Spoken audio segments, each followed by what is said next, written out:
فرحت، بشاشت، خوشی اور مسرت یہ فطری جذبہ ہے، اور اللہ کے فضل اور اس کی رحمت کے ملنے پر یہ ایک صالح مومن کا مقسوم ہے، بلکہ گناہ گار کا بھی مقسوم ہے۔ کون شخص ہوگا جس کو حضور کے آنے کی خوشی نہ ہو؟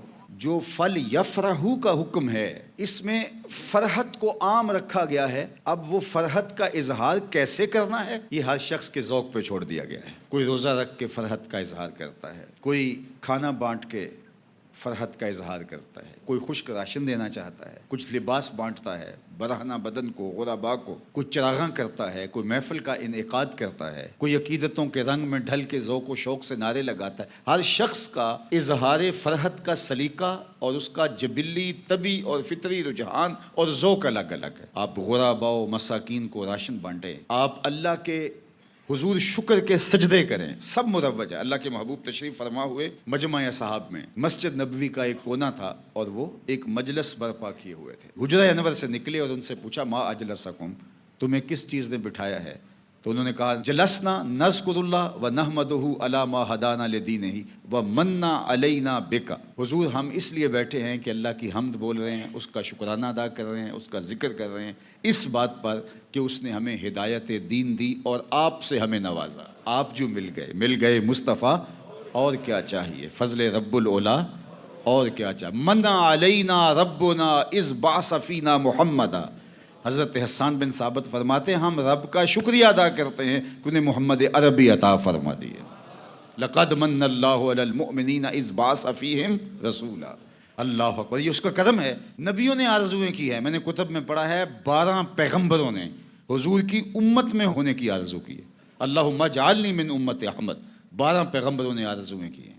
زمانہ منتظر تھا، دنیا انتظار کر رہی تھی۔ عرب کے ریگزاروں میں دبی ہوئی معصوم بچیاں آنکھوں میں اشکوں کے کشکول سجائے دست بدعا تھیں کہ مالک وہ مسیحا کب آئے گا۔ اللہ اکبر، بیواؤں کی چیخیں اور یتیموں کی سسکیاں اور آہیں جب عرش معلیٰ سے ٹکرائیں، اللہ کو دکھی انسانیت پہ رحم آ گیا۔ بس صد انداز یکتائی بغایت شان زیبائی، امی بن کر امانت آمنہ کی گود میں آئی۔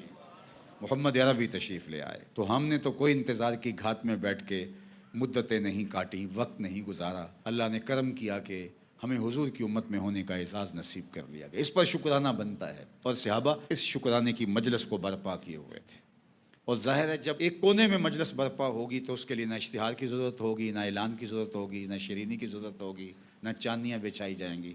ابھی اختتام ہوتا ہے جمعۃ المبارک کا، تو 10 آدمی کسی کونے میں بیٹھ جاتے ہیں تو ختم، محفل ہو گئی۔ لیکن اب آپ نے اگر کوئی 200 آدمیوں کو بلانا ہے، 600 لوگوں کو بلانا ہے، 1000 کا اجتماع کرنا ہے، تو پھر یہ اس حجم کا تقاضا ہے کہ آپ اشتہار بنوا رہے ہیں، اس بڑے اجتماع کی اجتماعیت کا تقاضا ہے کہ آپ اس کے لیے چاندنیاں بچھا رہے ہیں، اس کے لیے آپ جو ہے وہ ساؤنڈ سسٹم لگا رہے ہیں۔ تو اصل روح کیا ہے کہ آپ ذکر کی مجلس کو برپا کرنا چاہتے ہیں۔ اگر گھر میں آپ بچوں میں بیٹھ کے برپا کر لیں گے تو آپ کو کسی اشتہار کی ضرورت نہیں ہوگی، وہی چادر بچھائیں گے یا مصلی پہ بیٹھے بیٹھے اطراف میں بچے بیٹھ جائیں گے، حضور کا ذکر ہو جائے گا۔ نہ کسی خطیب کی ضرورت، نہ کسی قاری اور نہ کسی نعت خواں کی ضرورت۔ لیکن اگر زیادہ لوگوں کا ہجوم ہے تو یہ سارے تقاضے ہوں گے، اور میں سمجھتا ہوں کہ ان تقاضوں کو پورا کرتے ہوئے اگر ہم آداب کو اور جو اصل روح ہے اس روح کے تقاضوں کو ضائع نہ ہونے دیں تو پھر خواہ انگلی بھی نہیں اٹھتی۔ جب یہ مشن کی بجائے معاش بن جائے، یہ کاروبار بن جائے، تو پھر اس کے بعد اس پہ انگلی اٹھتی ہے۔ میرا نہیں خیال